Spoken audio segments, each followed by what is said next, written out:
It's another video from Ozzy's Robot. Brought to you by the Banana Collection.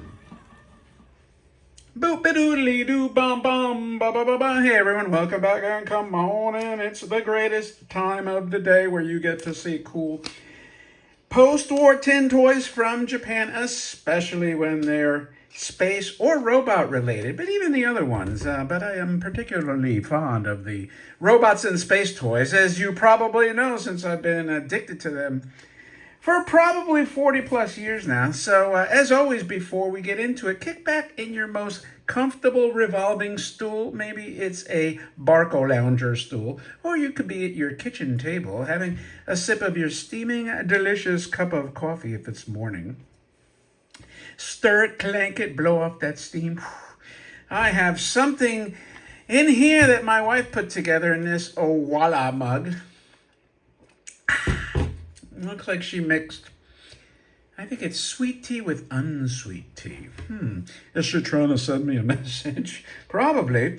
And since today is a solo dolo, I'm here at the collection, alone, sad and alone. Andrew's on vacation with his wife in the Smoky Mountains. I think they're wrapping up their trip, and if I'm not mistaken, they did a Smoky Mountains tour, Gatlinburg, and then they probably did one day in Dollywood, and, I don't know the rest of the stuff.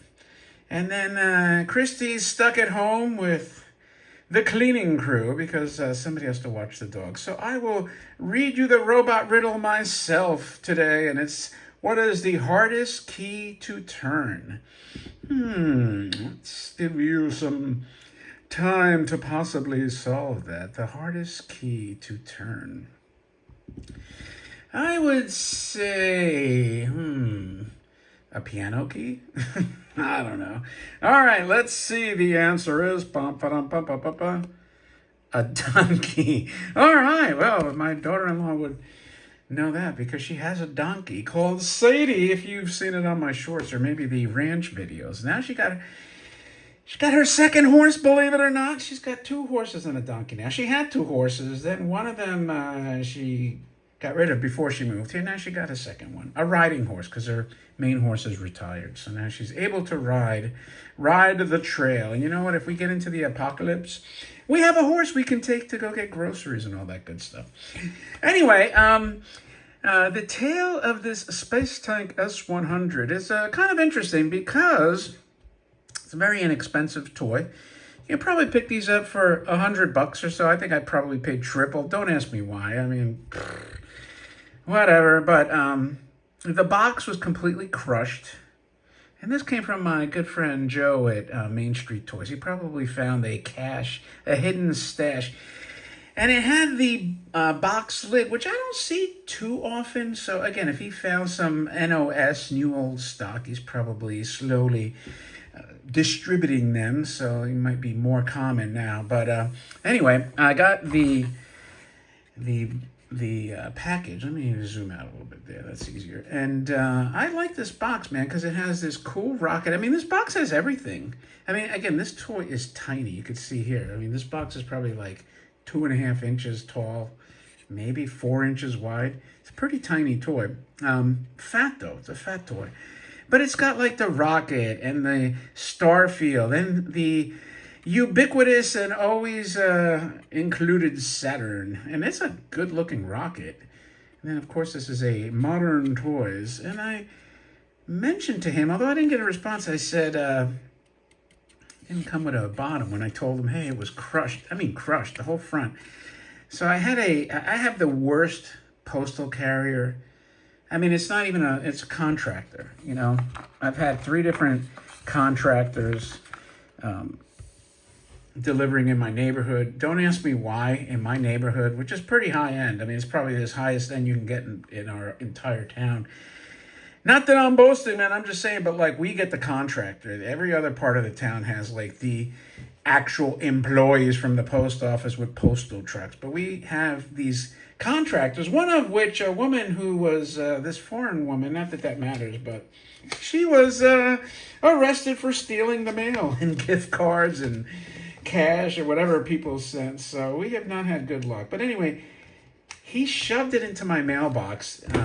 Now, that, if the box was crushed, it would have been crushed before that because the entire front end of this thing was, smashed in. So that wouldn't have happened just by shoving it into the mailbox. But anyway, so Joe was kind enough to replace it. And here's the replacement of the S-21. Now, it's a good-looking tank, dark blue.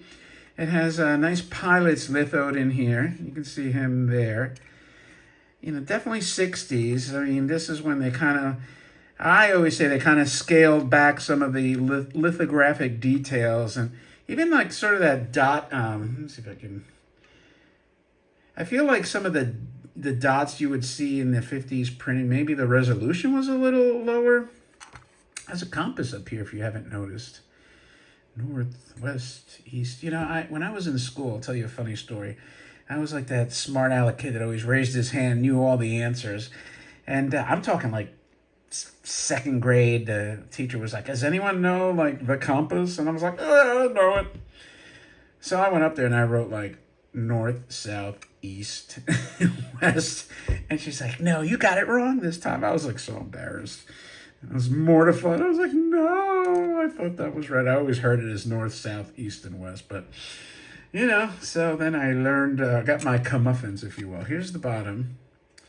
And it's just friction. You see, these are just sort of like stabilizing wheels. But the cool thing is that for such a tiny toy, it turns the antenna. It has antenna. Let's see if I can do it by hand because it won't do it on the table. I'm going to back out a little bit here. There we go. See how tiny it is. So you see that? It's got a nice little motion in the ocean. And then you would just do that. And you would do that. So anyway, as far as the box, what I've come to discover is that these mainly came in cellophane packages. So they'd be hanging. And it's conceivable they had like a blister card, header card in a little cellophane pack. And some of the packs, because I saw somebody actually had this box lid in the cellophane. So that's why it doesn't have a bottom, because it was hanging in a bag. So that's the story of the Space Tank S-100. It's a small, cool, cheap, affordable. I would say if you see them on eBay and stuff, grab them, because you know what? It's a very inexpensive entry point into the hobby. So with that, thanks for looking. Let me know your thoughts. If you haven't subscribed, please subscribe, because, it's just the right thing to do. And thumb up the video, too. That's right. And I'll look forward to your comments. And, again, I appreciate your time. With that, thanks, my friends, and I will talk to you later.